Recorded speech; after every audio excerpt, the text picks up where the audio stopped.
is just give me your first and last name and the correct spelling so I have it on videotape. So if you could go ahead and do that for me. John, John, Hottowe, Hottowe. Great. Thank you very much. Now, what branch of the service were you in? Navy. Navy. And what was your rank? What did you end up? AOM2CCAT. Now, did you grow up here in Neah Bay? Mostly. Mostly? Do you remember where you were when you heard about Pearl Harbor? Yeah, I was down in Santa Cruz, California.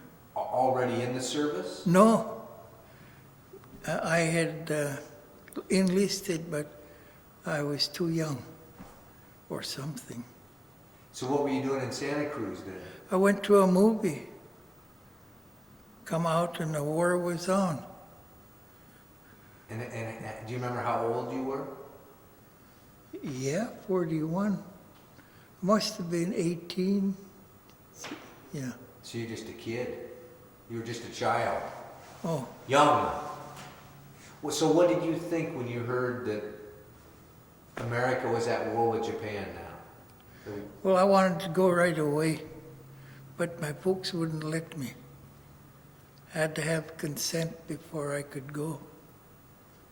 So how did you finally get consent? Oh, I moped around quite a bit. And they finally signed the paper to say that you could enlist? Mm-hmm. Now, did you have any brothers that went in the service too, or just you? My brother was 13, I think. No, he was 11.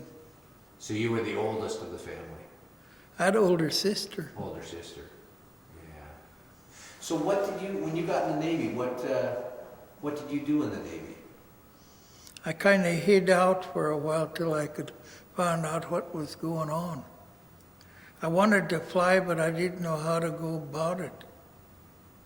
And so I spent 2 years in school and flight training before I got any place. So what did you start training on when you started flying? What did they TBF. Yeah, that was they were new planes then. And next thing, that thing happened down at Midway, and there was lots of room in torpedo bombers then, because the guys weren't volunteering for them. So did you volunteer then? Yeah, I volunteered. There was another Indian in charge of education down there in Florida, and he talked me into it because he said that's where the Indians was in torpedo planes. Really? Yeah. Now, did you find that to be true? Did you run into other Indians that were flying torpedo planes? Never seen another Indian. He must have lied to me. Huh. So tell me about a torpedo plane. What's the torpedo plane like? Oh, they're a little bigger, a little faster than what they had. Well, when we finally got to the fleet, the Japs had better torpedoes, better bombers, better fighters, more carriers, about 4 times as many. It was, we were getting our butts kicked quite a bit those days. And were you the is it a single person plane or Three. 3 people? 3 people.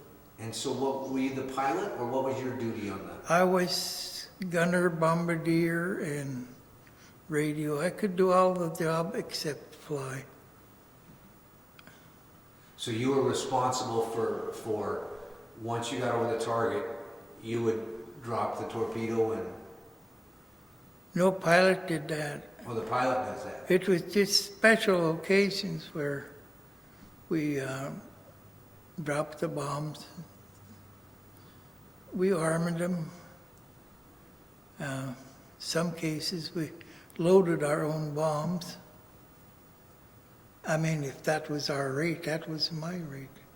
I had 2 fighters that I was responsible for, ordnance and cameras and stuff. And what were you flying off of? Escort carrier.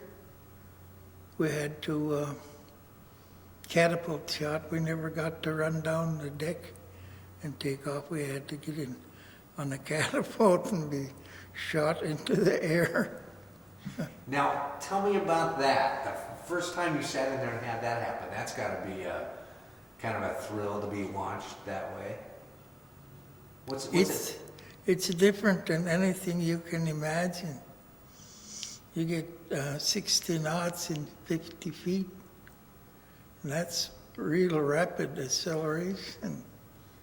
You spill gas.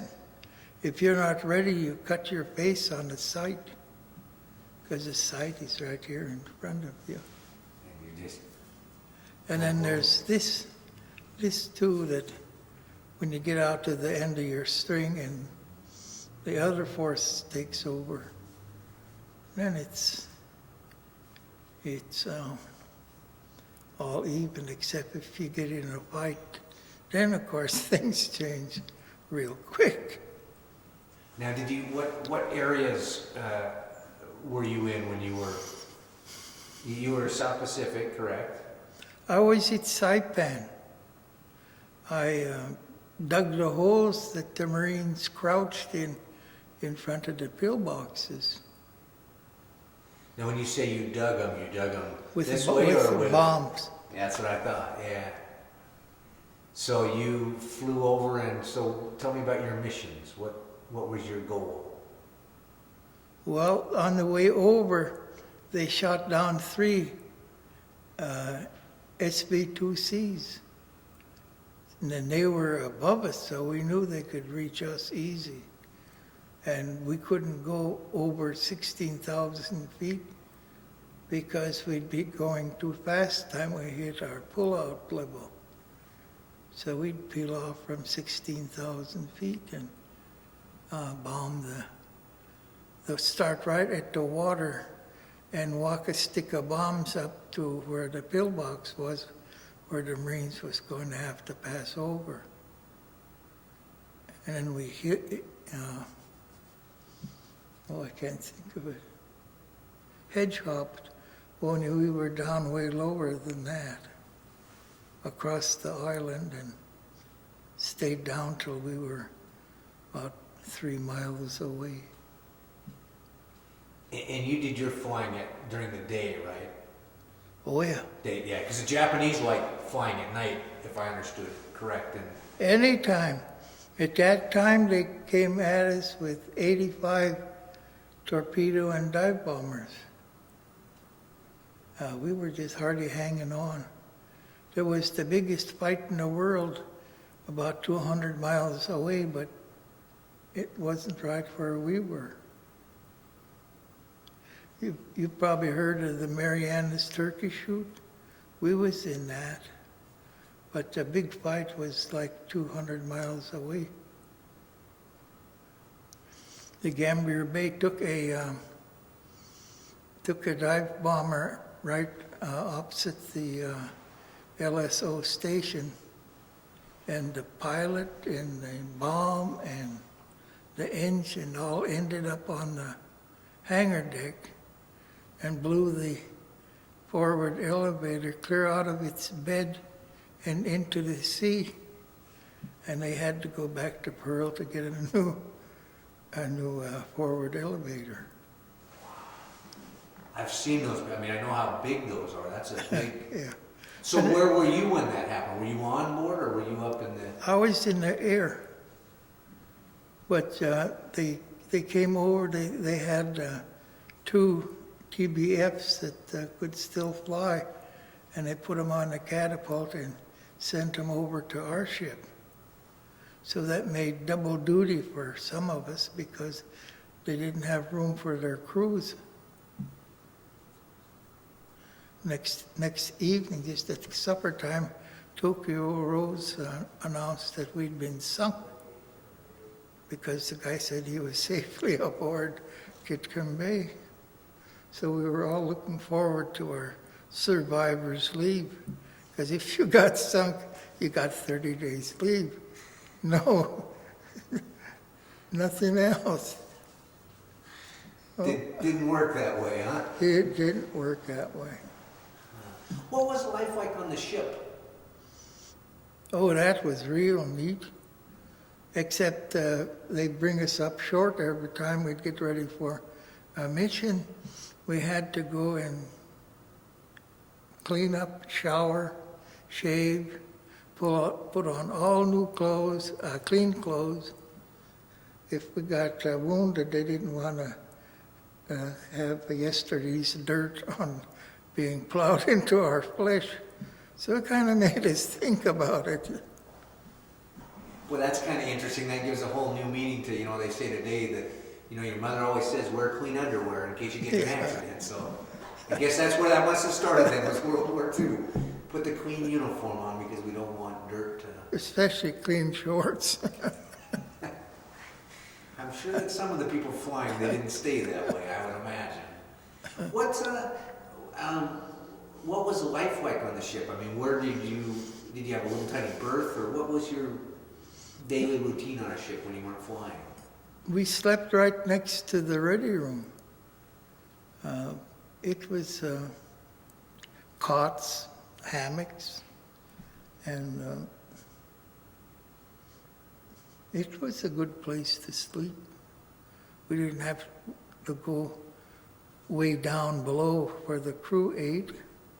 We could if we wanted to, but most of the time we didn't. Now, I've heard them always talk about the flyboys kind of being the elite, and they attracted the women and things like that. I mean, they were really well respected. Is that how the ship was divided up, that you had your flight crews in one area and then the swabbies in other areas, or?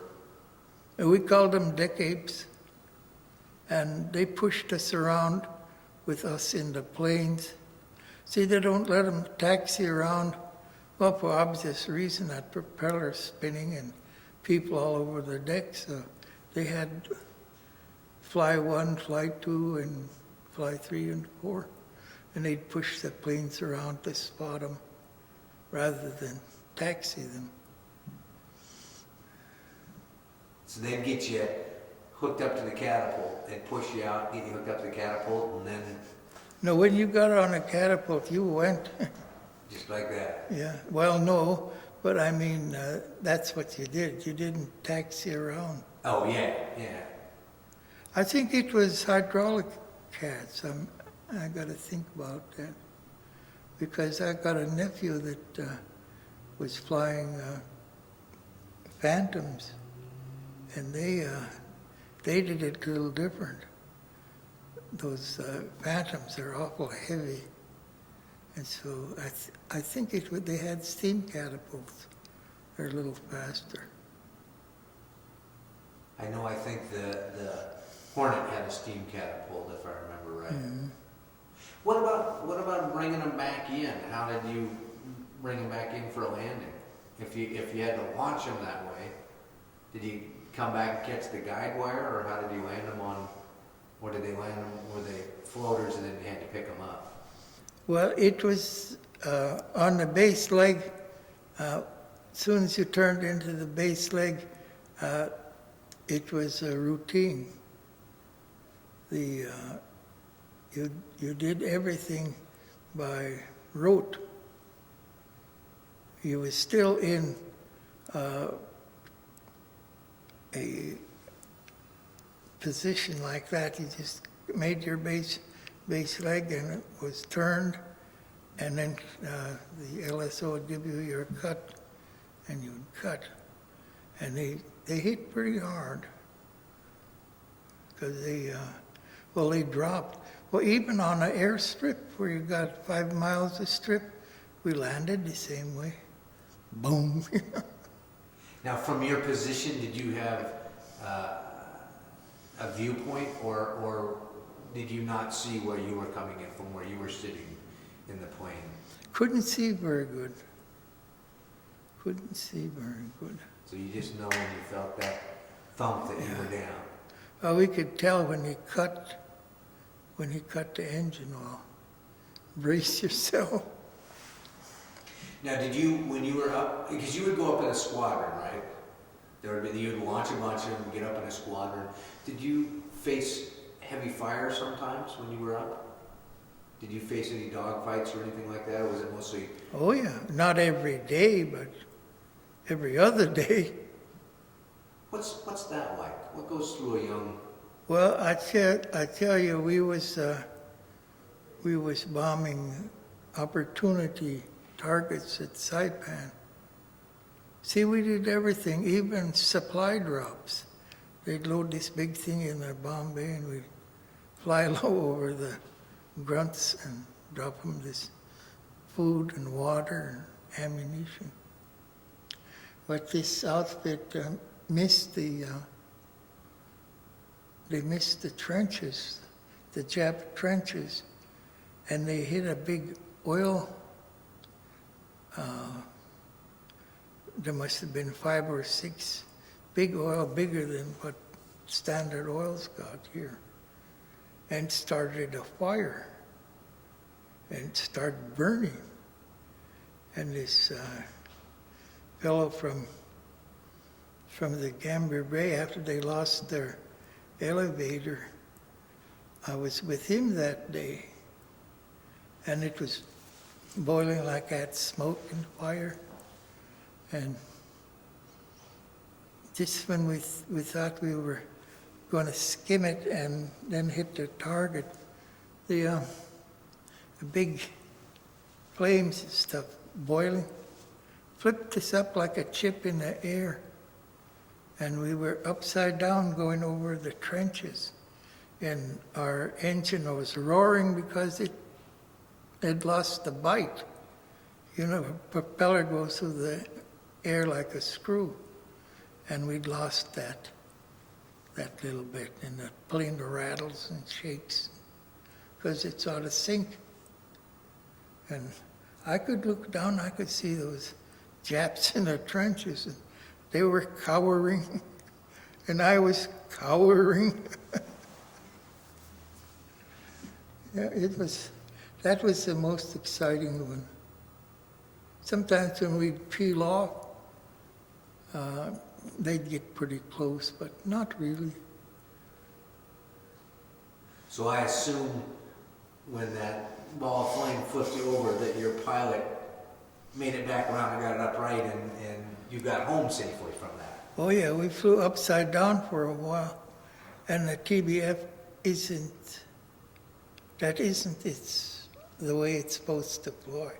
They don't have the right carburetor on there. They run out of gas right away. So you were pretty lucky on that one then, I would say. Good Oh. pilot? Yeah. Well, I made 2 cruises with him. Goddamn fool that I was. Yeah, I went out the second trip with him. I didn't have to go.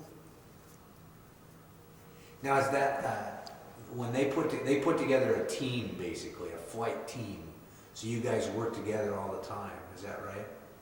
So everybody has to trust everybody you've got to trust that you have a good pilot, the pilot's got to trust that he has good bombardiers and good gunmen and things like that. I mean, it's a real, you train together or did you rotate plane to plane? No, we stayed together.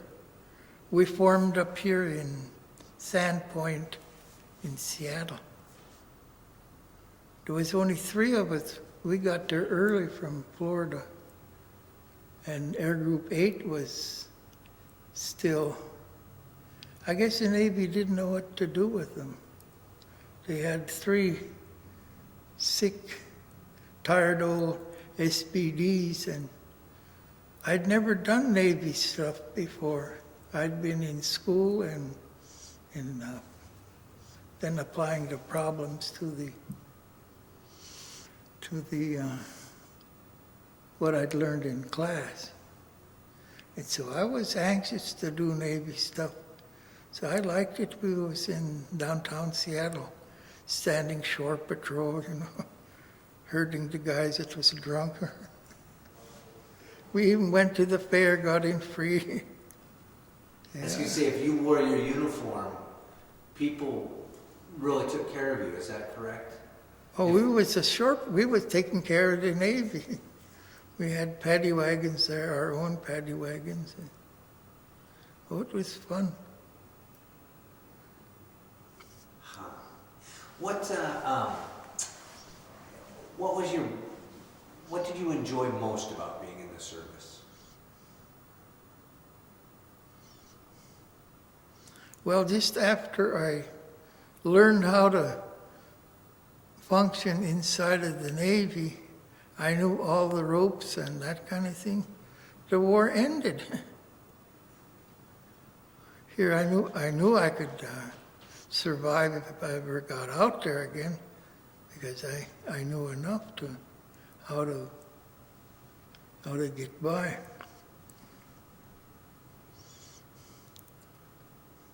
There was a time, and we had a hell of a big fleet down there. Halsey's had 2 big outfits, and we were a smaller unit. And we woke up in the morning, and they were as close as that breakwater to us. 5 of the world's biggest battleships and 8 new heavy cruisers, and they were shooting. Well, we couldn't go any way but the way we were going, because they were way faster. They could go 30 knots or better, and we were lucky to get 20 when it was new. But they decided that they'd lost that fight, so they turned and went back the way they came. As soon as they did, we turned and we started going after them. But there wasn't many left by then. We'd lost all of our escort and 3 of our carriers by that time. But we went after them. I ended up on the beach at noon, and I hadn't eaten since the day before. So it was kind of hungry. And there was some fighters that come from the big carriers, and I was putting ammunition and bombs on them and fueling them up. Our pilots disappeared. We don't know where they went. We didn't see them till we got back on a ship. And the Army took a bulldozer and smashed our plane and pushed it into the water. And they didn't want us around attracting flies. I don't know how long I was there. I've tried to think and I can't think. Was that at the end of the war? That was the 25th. A whole bunch of things happened that day. When MacArthur come ashore, they had to kick me off the beach because I didn't have a security clearance. I had no place to go. I put on Army clothes and snuck into their chow line just to eat. Well, they gave me a canteen cup full of whiskey. And I was 19 years old. Of course, I drank it, Yeah, they had a 5th of whiskey and it would fill 3 drinks. I don't know what they thought they were doing. And the radio man that was flying with me, he was religion and teetotaler. He was married. I thought, I'll get his whiskey. He drank it himself. I never got any of his whiskey. When I kick your butt, I was So how come the Army took and pushed the plane? You said the Army took and pushed your plane into the, took a tractor and pushed the plane away. Why was that? Because they didn't want to track the Japanese to where they're at, or they just didn't? They were attracting the Japs to come in and strafe and bomb and our planes, and there was nobody to fly them, and there was gas and ammunition and bombs still aboard there. They had to get them out of there some way. They'd be blown up and killing the Army. I don't know. The P-38s came in the next day, and of course they didn't even want us around. Movie cameras, here'd be some dirty old sailors walking around. So this was MacArthur's famous landing and all that. Is that what Yeah. Yeah. He went ashore every day. But that first day, I didn't know what was going on. Then later on, I don't know, next day maybe, they sent an ensign to the beach in a Jeep looking for us. So our pilots must have turned us in as still being there. So we got in a Jeep and we went to Tacloban. They call everything there Tacloban. And we got on this Jeep and he took us out to this dock. And boy, we were looking all over. We were getting back in the Navy. We know we'd get cleaned up and get fed again. And there was an Army captain in camouflage, and they had him tied by his big toe to one of those steel ladders that, go from the wharf and down, and you get in a boat. They had him tied to that. And he still had his 45 on, and he was kind of floating with the little bitty swells that was there. And I was wondering how I could, without drawing too much attention, get down there and get that 45. But I couldn't. About that time, the launch came and took us to the ship, command ship. And they didn't have any room, so they put us in the enemy officers' quarters. Of course, they had better clothes than we did, better everything. So we just stripped them and took the clothes. They had funny socks and shoes. The toe was separate, the big toe. And they ate good, so we got to eat good too. And that was on the U.S. That was on your U.S. ship? Command ship. And that was kind of there where they kept the prisoners or whatever. Some of them. Huh. They had so many, they took them away the next day. So we lost our soft job. But by that time we didn't care. We were cleaned up and God, a guy gets dirty, grimy. Now I was at Annapolis and I saw all the seamen in their whites, and I just don't know how they can do it. I could not wear those whites for 5 minutes without having them dirty, but I see that now. I know when you're out underway, they wear a lot of the blue, the denim, and the dungarees, but dirty work out on the ship.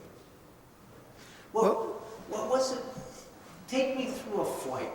Getting in, getting ready for the plane. What did you wear? What type of gear did you wear? Like this. We had flight suits, but they were slick. They were nylon, I think. They had lots of pockets. And we had to shower, shave, clean up, and then put this flight suit on. And it was hot. They were hot whether you wore it or not. soon as we got up to 6,000 feet, it got cold, or it got cool. But we'd have to eat like maybe 2 o'clock in the morning or 2:30 to catch our hop out at daylight. How long were your average missions when you went out flying? Nothing over 5 hours, but we could stay up that long. If it was anti-submarine patrol, that was boring, but it had to be done. And they'd be 4 hours, always 4. And we never used our stabilizer was the enclosed the computer that held the bomb sight. It set right back there was a glass plate, and we'd aim the bomb sight through that and center it, and then the pilot would flip the switch, and you'd go this way until he flipped the switch again, and then he could turn it. But sometimes they would, if they weren't centered, they'd start into a slow dive, or they'd turn right and just keep turning. So it wasn't really a very good way to fly your plane. And did you have belly bombs? With the bombs? We had bomb bays, yeah. Oh, so you had bomb bays that opened up and then you dropped the bombs this way, or you had ones that hung down that you dropped and launched like a torpedo? It was a regular bomb bay. It opened this way, like that, and they hung on racks. And the racks could be electrically controlled. They'd go 1, 2, 3, 4, 5, 6, and go up to 12. We could back up to 12. So when did you actually, because you'd load the bombs, correct? And then when did you arm them? Once you got up? Because do you arm them, or do they automatically arm when you let them go? No. There was electrically armed. And last thing before you dropped them, you flip a switch, and that would arm them. It was a little clip thing, kind of hook-like, and it was on a solenoid, so that if you closed the switch, it would a thing would grab it here, and if the bomb dropped, it would go off. And if you didn't do that, there's what they call clips, and it just slid through a wire. A wire would slide through this fan stop clip. PHA. There must have been a guy that invented it, and it worked. Of course, if we had a torpedo, we had Navy being penny smart. They had what they call bungee cord, and that pulled the cables that was holding the torpedo. It was on an airplane. There was a conical-shaped stud that was on an arm like so, and it was sticking down, and that went into the torpedo, so that when you catapulted, pressure would all be on this conical stud. Otherwise, it would end up like lots of times it did anyway in the bomb bay, in the tunnel, what we call the tunnel. Is it just extremely loud when you're up there flying? Or were you so busy with, were you busy, or did you sit and take off and then wait till you got to your site and then you get busy again? Or did you always have things to do? Well, there was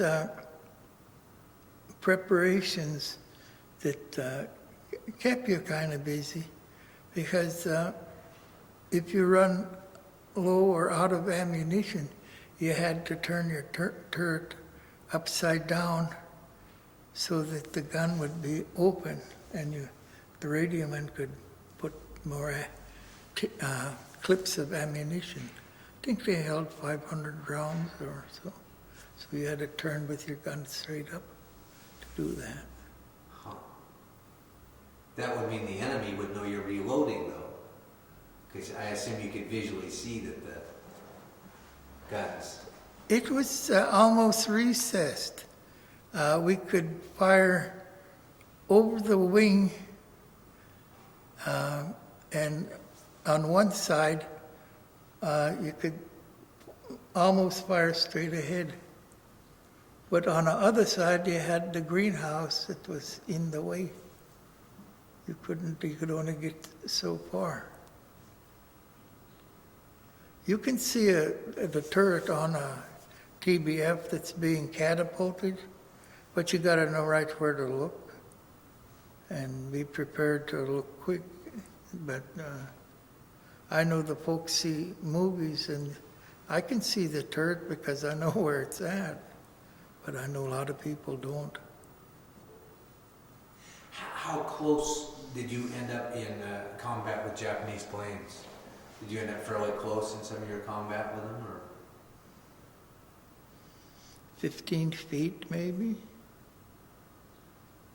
And what is that like? What goes through your mind?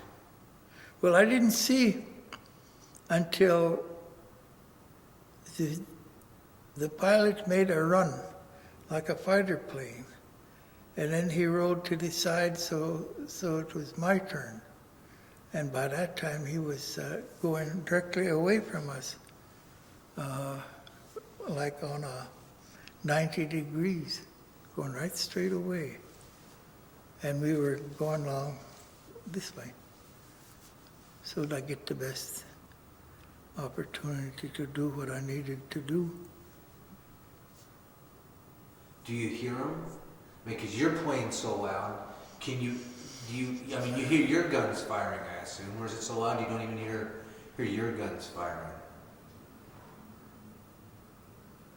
The sound was never until the side of my turret blew off, then it was noisy. So when did that happen?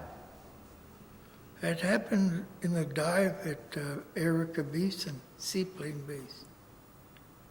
We was up pretty high for us, and we was going down on this seaplane base. They hit 5 of us in that, so they were pretty good. I mean, best we'd seen. It hit and created a vacuum. You know, when there's an explosion, the air goes out this way. And then afterwards, it comes back. That air rushes back into this vacuum-like thing they've created with their big shells. And when that happens, it sucks it out the other way. Well, that's what happened on my turret. And that was noisy, because the whole side of my turret was gone, and it was air blowing in there, and it was noisy. I tried to wear earphones like you got there. I should have been wearing a helmet, I guess. So is your turret, it's a belly turret? Were you underneath where your turret was, or is it? It's a deck turret. Deck turret. Mm-hmm. So all of a sudden you're in this turret and part of it's gone. Do I understand? Sounded like somebody took a big handful of rocks and threw it. And at this time, that's when the turret went. So again, what goes on in your head at that time? Are you thinking, my goodness, they got me? Or are you thinking? No, I was more concerned about looking in the back of me. The whole sky was black from explosions. That's the only thing I could really see. Dominated whatever I was doing. So, and that's, they're firing shells and they're going off around you and We're planes are- going right through it, yeah. Is it chaos, or are you so well trained that you can slow the world down and it just, you know what your job is when you get into battle like that? Well, that really wasn't so bad. I've seen it worse. I was just scrunched down there, nothing else I could do.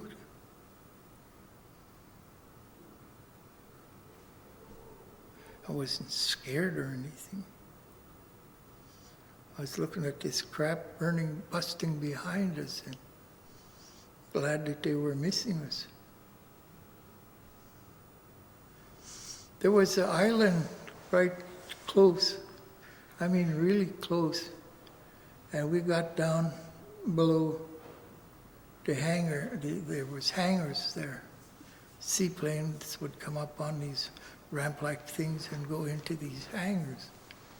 And we was down low enough so we were below the hangars. And there was these guys on an island aiming down at us. I thought that was strange. Oh boy. Did you lose any friends in the planes? Or were you the type that, I know a lot of guys said you didn't make friends with other pilots and things like that because you never knew. I mean, Oh no, we were all friends.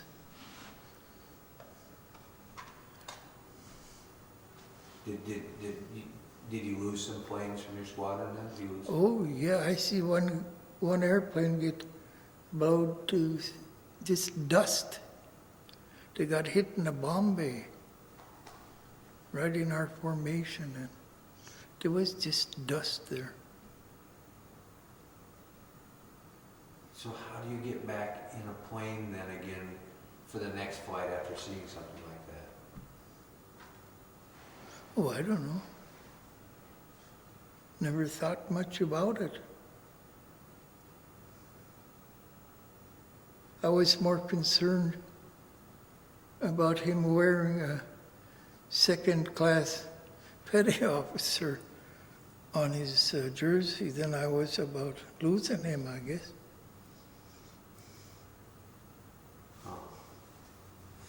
When you got involved in World War II and you went over to fight, in your mind, who or what were you fighting against?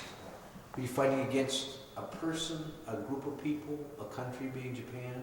What was your thought process? I wanted to do it. I knew this was the biggest thing that was going to happen in my life, and I wanted to be in it. So you knew then that this was history being made? Yes. They exposed me to that right away. Air Group 8, they lost everybody. And when I come up from Florida, they put me in this hangar, and every morning at 8 o'clock I'd muster up with these 5 guys from Air Group 8. And all they had was 3 tired old SBDs. I don't know why the Navy kept them there. There was only 5 of them. The rest of the guys were in hospitals or I think some of them was even at funny farms. There wasn't any special way to do it. Maybe I don't think knew what to do.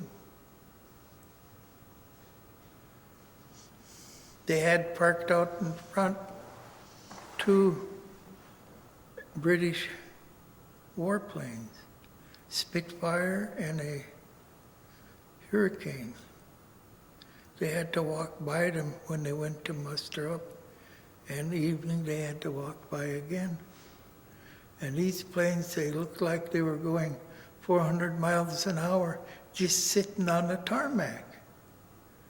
I mean, it was something that I don't know why they were there unless it was for morale purposes. Yeah.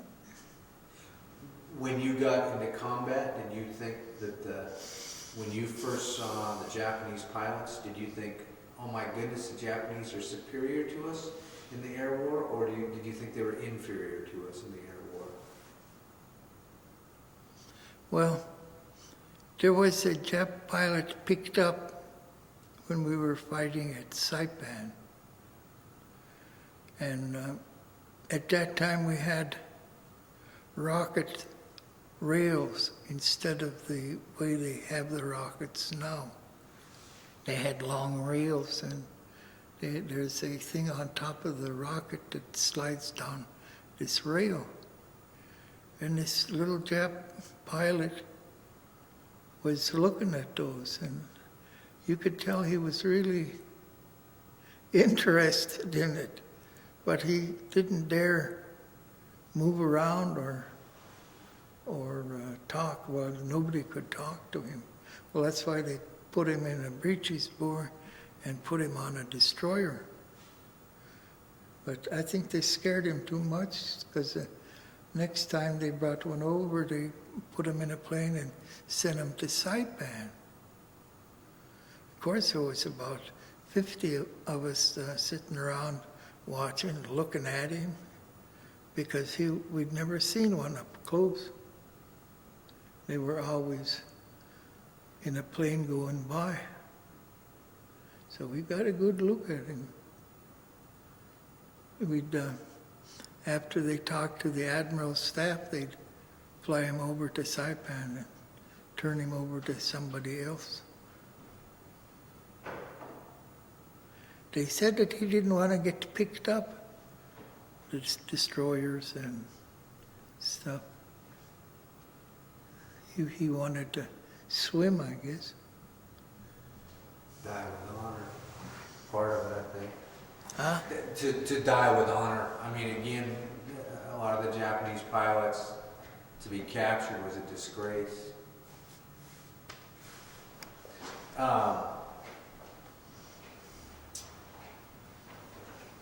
He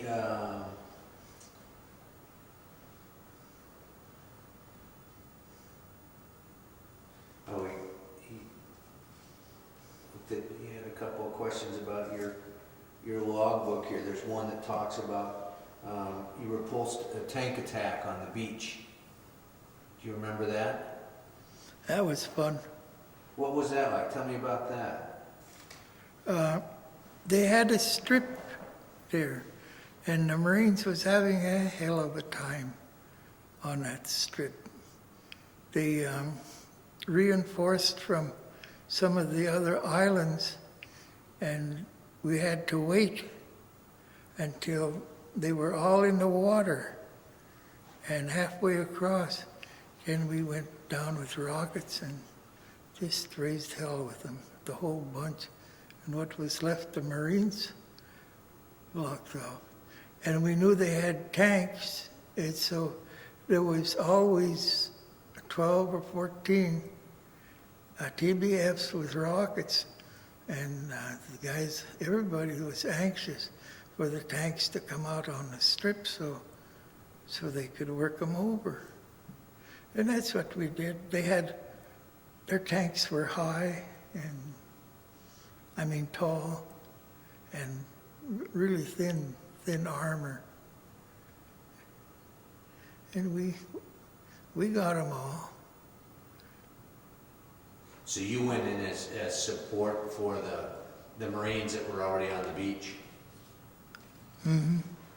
See, the Marines always say they did it all by themselves, but now I know that they had some backup support. Oh yeah, we kept around 12, 14 planes on call about 5 miles away. And soon as their fuel run low, they were relieved, and the guys went to a secondary target, generally a hillside with a pillbox in it, or like that seaplane base. This says, you have one entry here, and it talks about Ensign Lucas. Yeah, that's that outfit I told you. Lucas, Delegard, and Orchid. Orchid, they was from Boston. That's the ones that got shot down? Is that- No, they got blowed up. And so where were they? They on board ship or? No, they were in formation, right? Oh, maybe a few hundred yards away. And there was a hell of an explosion and just dust. Oh, that's the one that hit the Bombay. Yeah. I think they had 400 or 500 pound bombs in there. Some way to reach them, and the whole load went up.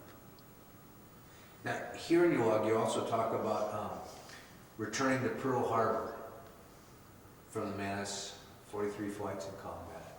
Mm-hmm. Do you remember coming into Pearl Harbor at that time? Yeah. I remember the ride on a destroyer from Hollandia. We rode on a LST from Philippines. Oh. Anyway, it was where MacArthur was. I can't think of that place. Anyway, we went from there to Hollandia on his LST. And that was the most miserable ride I ever seen. We was in a typhoon. And they had those canvas cots on a tank deck, and that's where we were. And there was nothing wrong with us, but we had to stay on this tank deck, and some of these guys had lost limbs, and they were having a really tough time. And there got to be about 1.5 foot of water on the tank deck, and it was slopping from side to side. And we could kind of get up on the edges of the ship and get out of it, but these poor bastards were down there in this water. And then every night, just at sundown, the whole formation would stop, and they were burying the dead, we found out. So we didn't complain about it anymore. They stopped at sea? Yeah. And then had to barrel it? Mm-hmm. Deep 5-inch shot at their feet, flag. Anyway, we finally got to Hollandia, and they came picked us up on a destroyer. And then we went back to Manus, where it says there. And as soon as my foot hit the quarterdeck, I was facing aft, anchor winch started going. So that's how close I came to not getting home for a month or a year. Yeah. Do you remember where you were when you heard that the bomb had been dropped and the war was over? Yeah, I was on my second cruise. I was at Maui. What was that like? Well, they said the war was over, so we all got drunk. I was old enough then I could drink. What about your preacher friend that drank his whiskey last time? Did he have his whiskey this time? I don't know. I don't know where he was. Anyway, I didn't see him that day. They run a tailor shop in that Texas town. It's got the University of Texas. Him and his family runs this tailor shop. Cleaners. Huh. Do you think that there's a message for future generations, great-grandchildren that you'll never meet, that there's a message from World War II for them that you would hope is left with them? I don't think so. I see what's happening to the to the young people. They're killing each other. Even in the schools, out on the highways.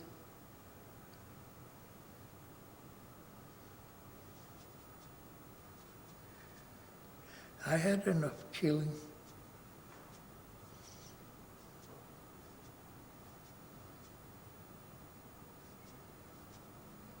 When you see the American flag, what does that mean to you?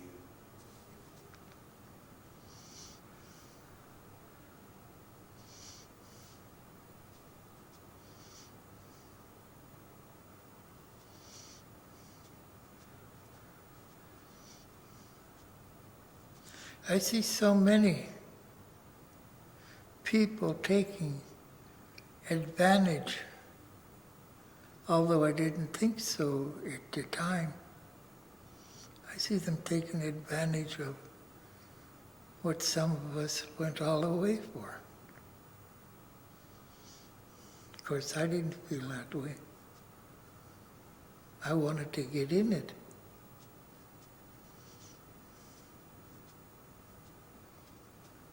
I was afraid it's going to end before I got out there.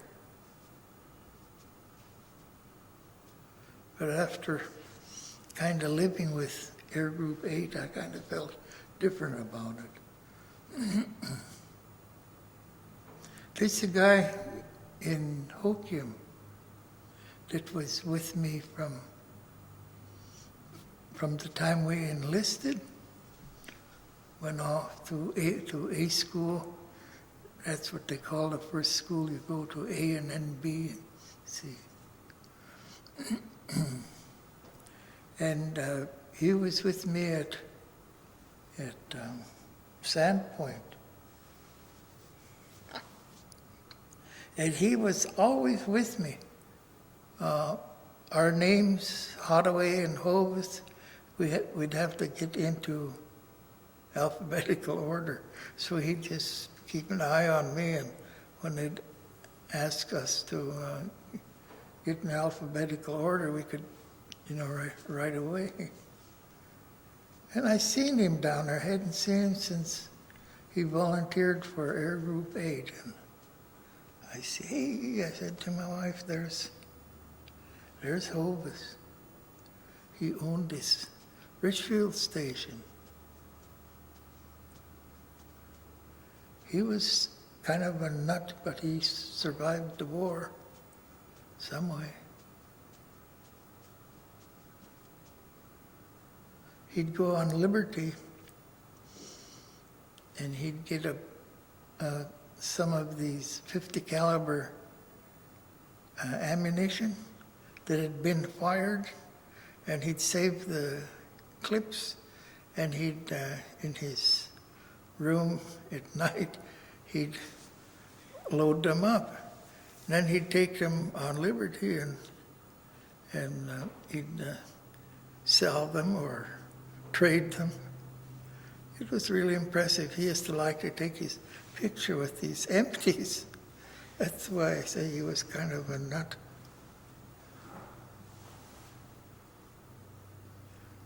Yeah, they thought I was something special. Indians can see in the dark. They don't have to learn how to swim. Just throw them in the water like a dog or cat or anything.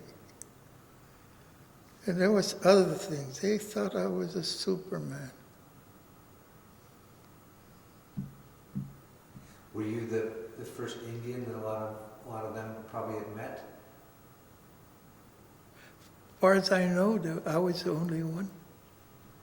Did you face prejudice in the service then, or was that not an issue?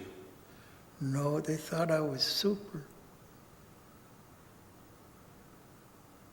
Even the pilots thought I was great. They sent me over to Ford Island, that island in the middle of the bay, to take target towing. The rest of the guys, they all got extra liberty. From Barber's Point, there was a airstrip. You know, they used to move us around every week. Didn't you know they were afraid that, like what happened December 7th? So they had airstrips all over those islands. Sometimes we'd be way out in the boonies, and well, I was at Ford Island for a week. Every morning, got up just at daylight. They had a cyclone fence around this airstrip, and they had the B-26s for high-speed towing. And they had to clear this fence. It was 10 feet high, and that's a little island. So they'd come roaring down that strip, just clear the fence, and you could hear them right just above the roof of your barracks. That Quonset. Oh boy. You could stand the first one coming through the roof, but after that, I'd get up. Yeah. Are you proud of your service? Are you glad you went and did it? Yeah. Yeah, that was great. Yeah, we used to go up to places like 29 Palms, call a taxi and have them bring us over to where the bright lights were. We got paid lots of money. Yeah, we could go over and gamble. What did you do when you got out of the service?